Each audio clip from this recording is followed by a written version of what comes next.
mic so it doesn't cut out. Before I tell my story, I wanted to talk a little bit about screening. Unknown to me, my cancer journey really started when I was in my 20s. My doctor recommended that I have a colonoscopy because of some GI problems. I immediately turned down the idea and never went to the appointment. I never thought that I would have cancer. Little did I know that going to that appointment would have most likely resulted in the discovery of early stage cancer. Probably would have saved my life. Now I'm going to skip a few years and tell my story. After I take a deep breath.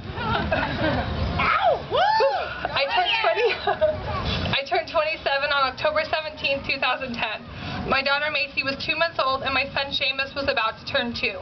My husband and I were living on the beautiful island of Okinawa and loving our permanent vacation. 14 days later, I started to experience a nagging pain in my ribs along with night sweats. I saw my doctor and he assured me the pain and the night sweats were due to my pregnancy. Sorry. After a few days, nothing had changed, so my doctor did some blood work and ordered an ultrasound for the next month. 1 hour later, I received a call from my doctor telling me to go get an ultrasound that day as my white count was up and he wanted to make sure my gallbladder wasn't infected. He told me not to worry, that it was a common thing after having a child. I headed to my ultrasound appointment never thinking that this day would change my life forever. During my test, 3 techs came in and looked at the same spot on my left side. After the 3rd tech left, a doctor walked in and scanned the same spot. I thought, shoot, it's my gallbladder, and they're going to tell me I need surgery. After the test, I got dressed and was told to wait for the doctor to meet me in the waiting room.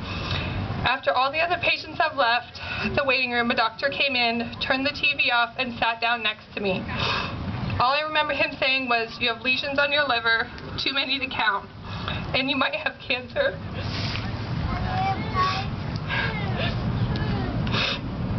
He took my arm. Sorry. Love you. Love you, Erin. Woo!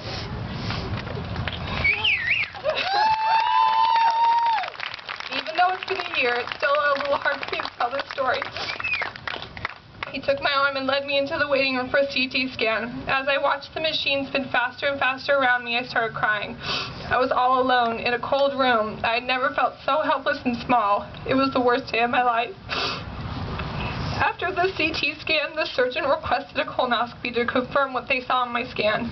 Just a few inches of my colon was thicker than the rest. I woke up to a nurse telling me to call my husband and have him come to the hospital.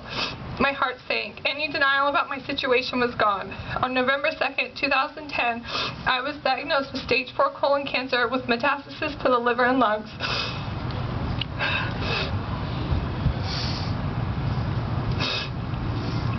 Sorry. A few days later, my family and I were on a plane to San Diego so I could receive chemotherapy. At my first appointment, my surgeon told me I had no hope of surgery and to expect an aggressive chemo regime basically for the rest of my life. I never asked for a prognosis because I knew it was a hopeless situation.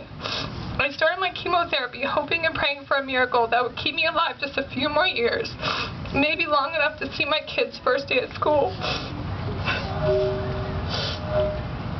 After my first scan, my prayers were answered. My cancer had shrunk. The chemo was working and I could finally breathe. I felt like I was given a second chance at life and I was going to make the best of it. Cancer was my wake-up call to start living every day, cherishing every memory, loving my friends and family with all my heart, and finally doing the things to make me truly happy. In a negative situation, we have a choice to either be dispirited and focus on the negative, or let that negative situation be a chance for growth, a chance to change your life and yourself, a chance to be truly happy. Even though cancer can make life harder, I wouldn't change that day in October because it was the end to one chapter in my life and the beginning of a new and exciting direction for me. Before that day, I would have never spoken in public because it was one of my biggest fears.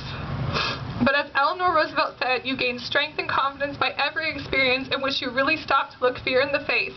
You must do the thing in which you think you cannot do. Even though I needed to be diagnosed with cancer to wake up and start living my life to the fullest, I'm grateful for the chance to look fear in the face and fight for every day I have left.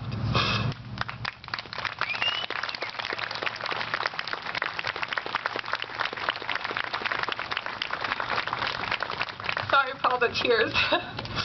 Before I go, I just want to say, if you're 50 or over, please make a pledge today to get screened. Prevention is one of the greatest tools we have to fight colon cancer. Thank you.